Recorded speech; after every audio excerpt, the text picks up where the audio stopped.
I'm Connor Old and welcome back to another episode of Old's Oscar Countdown. And this week we're going to be doing once again another combination episode because another huge industry sort of nomination came out, and that was the SAG Awards. So at the top of the show we're going to be looking at the SAG Awards, and at the end of the show we're going to be looking at the best cinematography predictions, so we keep this train moving along for the 2019 Oscars.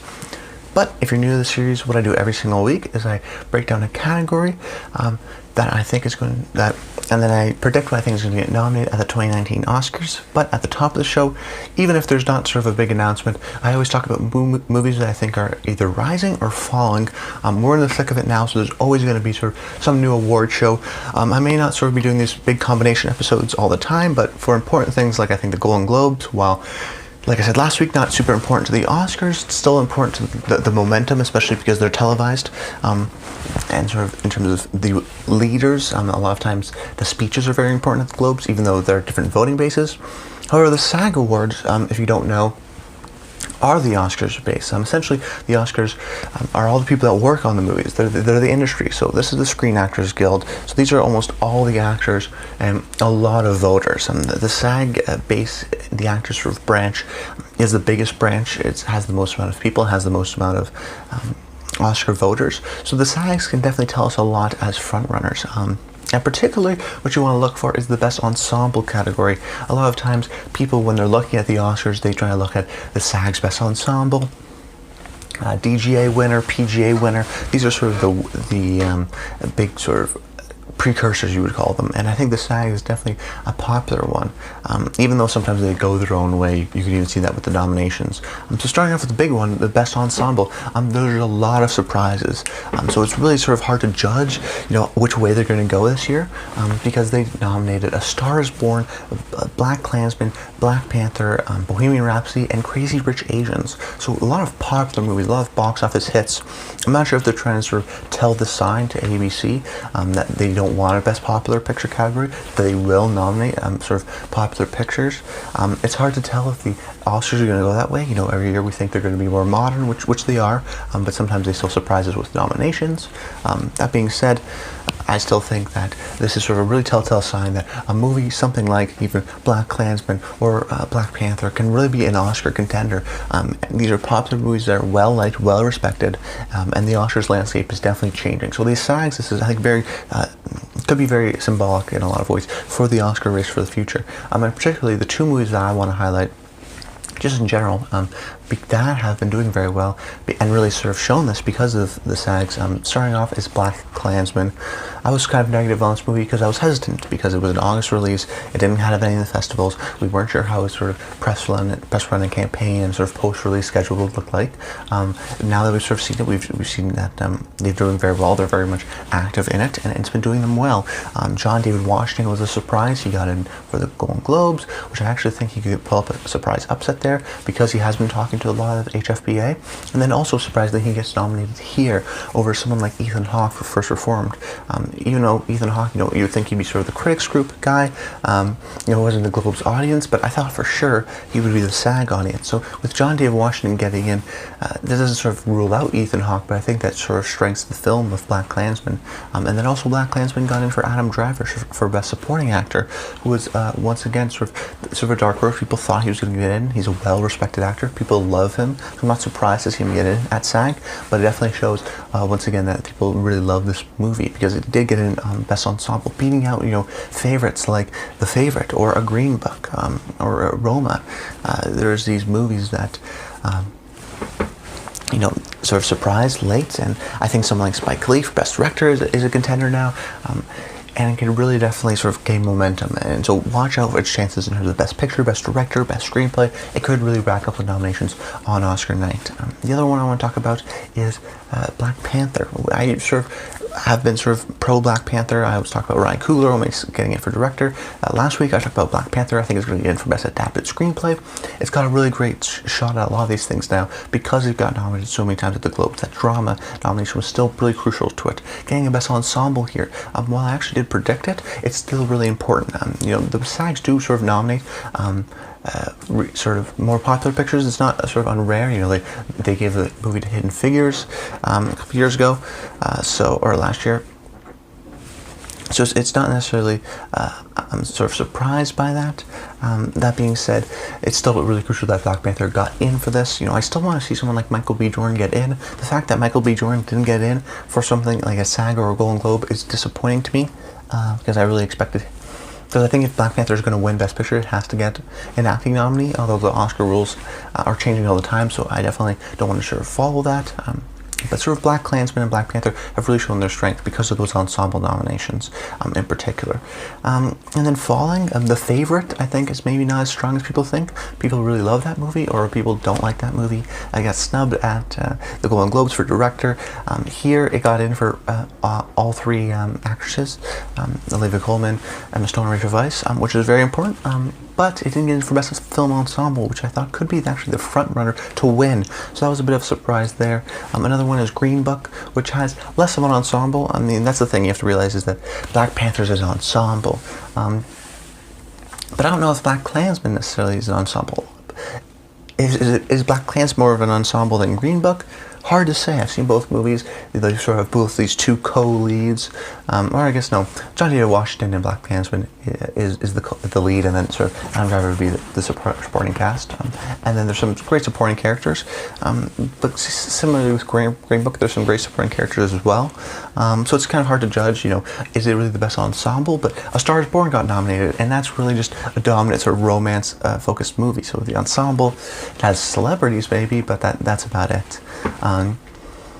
That being said, so I think sort of Favorite is falling. Another one that's falling is If Beale Street Could Talk. It didn't get in for a SAG nomination, but surprise of the night and sort of the SAGs was no Regina King. The supposed frontrunner for Best Supporting Actress did not even get nominated at the SAGs. She's one of those actresses who we thought, actresses love, and they're going to get nominate her. So really, what this tells me is, maybe this is even a personal bias because I love Amy Adams so much, but I think Amy Adams could get in and sort of create a great Oscar campaign. She got in at the Globes, she got in for TV at SAGs, and also Best Supporting Actress. The Vice is a movie they loved. I don't think maybe Christian Bale's going to get in, but I still think they maybe want to nominate at the Oscars. So if Amy Adams wins the SAG, maybe pulls a surprise upset at the Globes, there could be a path till we start to say that, this is Amy Adams' year, she's deserved this, let's give her a role she's overdue, because she's been nominated, I believe, 5 times, and she should have gotten nominated 6 times last year with Arrival, but unfortunately got snubbed. So, something like that you always have to keep in mind. So those are sort of my SAG nomination reactions. Overall, some surprises, someone like Margot Robbie got in, or Emily Blunt for A Quiet Place. Really, the best actor is the John David Washington coming in surprising. Best actress, I think, really just cements Mary Poppins returns as a series contender, and specifically Emily Blunt. I already put her in, though, after the Globes, after I heard some great things about Mary Poppins, into my predictions, I'd say. Olivia Colman, though, and still strong. Something like Yalitza Aparicio, though, I think is doing poorly because, Netflix is Roma is a movie on Netflix, and the SAG actually really like Netflix. Think of Idris Elba with Beasts of No Nations, for example. So they're not necessarily, there's no Netflix bias there. So her not getting at the Globes and not even winning at the LA Film Critics Society, and not going to Olivia Colman, I think that Yalitza, unfortunately, is just sort of going to be left on the cutting block. And then supporting actress, surprised no Claire Foy, surprised no Regina King, but I think Margot Robbie with Mary Queen of Scots is a movie where they sort of wanted to nominate her because they thought that was going to be an Oscar movie, but it wasn't. So I don't think that's going to happen. And Emily Blunt for A Quiet Place, I don't think she's going to get nominated at the Oscars. So I still think Claire Foy and Regina King are getting in there. The only thing is that maybe Amy Adams can pull ahead in terms of the race. And then best supporting actor. What was a surprise there? Adam Driver, I guess, was a surprise, but pretty average overall, I guess. Okay, now let's jump over into sort of my predictions for best cinematography in the second half of the video. The first pick is Roma. This is shot by Alfonso Cuarón, the director of the movie. Although when he sort of doing press and when I saw the movie at TIFF, he said Emmanuel Lubezki, or Chivo, his cinematographer, who's won 3 times for the Gravity, Revenant, Birdman. 3 years in a row. Really fantastic cinematography. His sort of DNA is all over this film. Even though Alfonso did shoot it himself this time. And I think this movie will do well because a lot of times, for the best sort of winners in the cinematography categories, is almost the hardest to shoot, the ones with the most complex sequences. I mean, think of something like Gravity with that sort of crazy long take and impressive sort of visual effects, versus something like The Revenant, which also has these long tracking shots through the woods with coordinated action going on. It's the complex, the unique, different, sort of really hard to shoot. Sometimes the hardest to shoot movie is the one that gets the best cinematography, because cinematographers really enjoy it, and then it really is very visually appealing, especially something like those long takes. And Rome is filled with these long takes. It's also very unique because, in my mind, it's a mix of epic and intimate storytelling. It has this really great use of deep focus and wide-angle lenses. So an example like this, where you can see everything very clearly in frame, so it's very hard to do, and it takes a lot of time consuming. So that's why, I mean, there's filmmaking techniques like the split diopter and things like that, sort of speed up the time. But to really sort of perfect and really take the time to do deep focus like this, where the entire movie almost is in deep focus, it's very impressive if you know the filmmaking sort of behind it. So I think the Oscars will really appreciate that. The only sort of negative thing I go against it is that it is on Netflix, and that's not necessarily because of Netflix bias, because I don't necessarily believe in that so far in the race, but because a lot of people are going to be watching it on the small screen, because there's not going to be as many showings on theaters. So I think they won't appreciate it as much. I saw it, with the Dolby Atmos surround system and on the theater, and I thought it enhanced the experience, even though, I may not be in love with Roma the way maybe other people are. I really appreciated the movie, and I think I really appreciated the cinematography because I saw that on the big screen, versus where a lot of people are going to be seeing it on their TVs or on their laptops and whatnot on Netflix. So that could be sort of a criticism against the cinematography, because it's not this big sort of grand thing that you'll see with other movies. But there's so much things for it that I think it will get nominated. My next pick is The Favorite, Robbie Ryan, right? Because, Favorite, Robbie Ryan. Sorry, I just had things out of order. This is, I sort of slot this ahead at the last minute of the next pick, which you saw. But The Favorite for Robbie Ryan, I haven't seen this movie yet because it hasn't come out where I live. That being said, looking from the trailer, it has very unique shots. That's the one thing that sort of took out to me. Normally this costume drama is supposed to be sort of it's shot a certain way. These wides to show the beautiful sort of production design, sort of maybe a shot reverse shot, sort of probably I'd say a medium close for anything closer than medium close wouldn't be necessary. They always sort of want to go with those wides to show those amazing production designs and all those big poofy dresses and whatnot. But this movie is very different. This movie a lot of times uses almost fisheye angle lenses in corners, which are very unique. The shots, a lot of it seems to be in sort of low angle shots to create sort of this really unique kind of powerful, I guess you would say, because it's sort of shot at a lower angle, and it's not necessarily for unique sort of for certain shots. A lot of the scenes are shot like that for just dialogue scenes, in terms of them being lower, the camera's placed lower than average for these low angle shots. So there's the fish angle lenses. I think everything from this movie, the idea that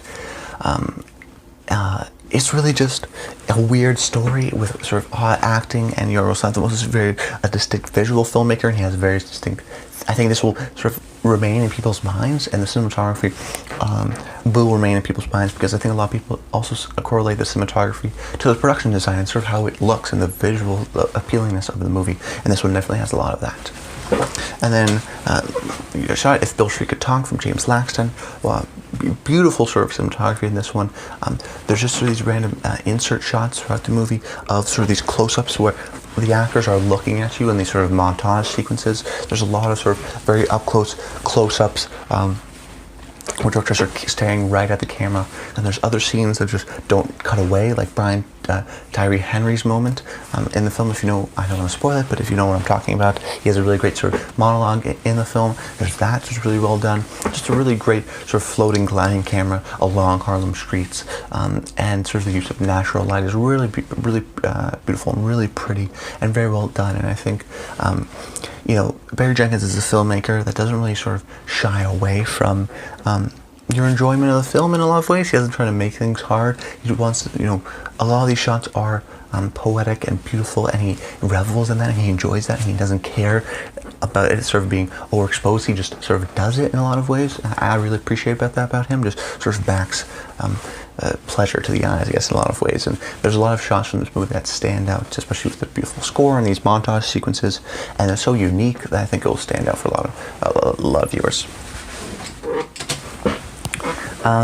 This is A Star Is Born, Matthew Libatique. I found this maybe cinematography a little bit distracting.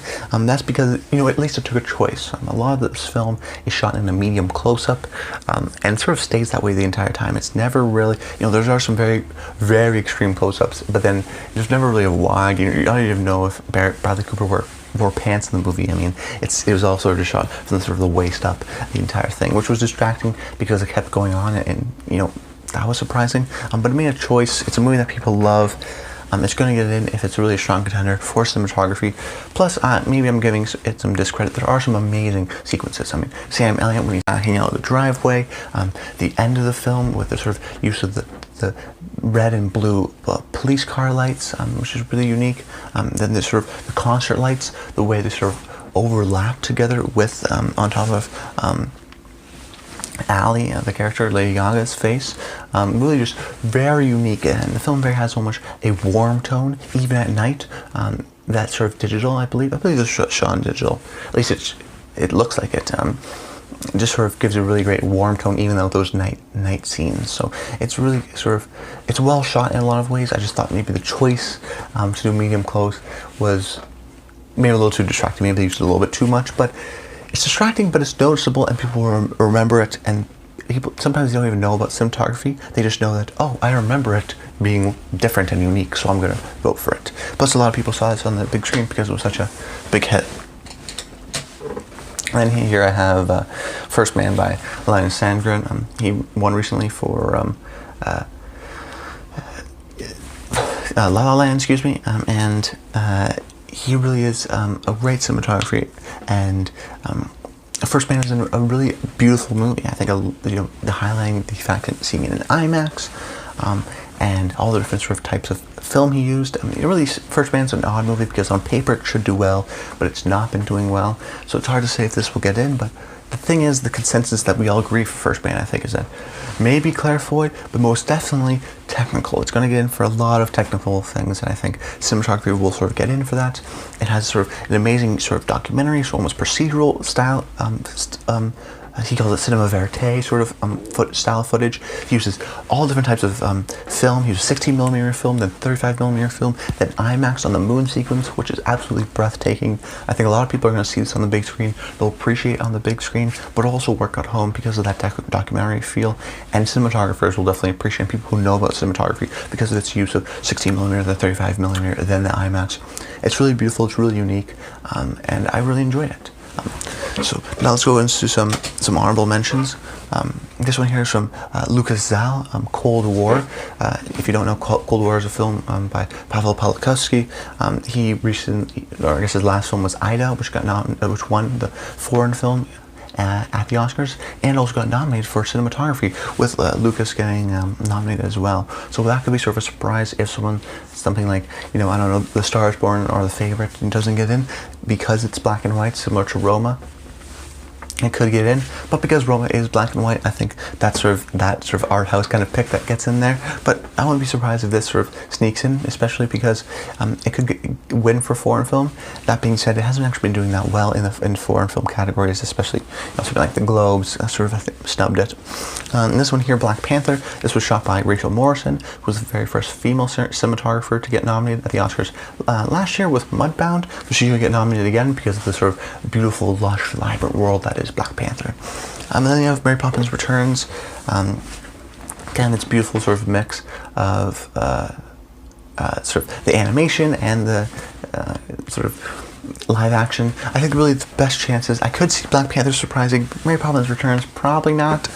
But Cold War is definitely the biggest threat right now. So it's probably the 6 I mentioned and Cold War are in the contention, but I still sort of believe strongly in my 5. That's about it, guys. I hope you guys enjoyed the episode.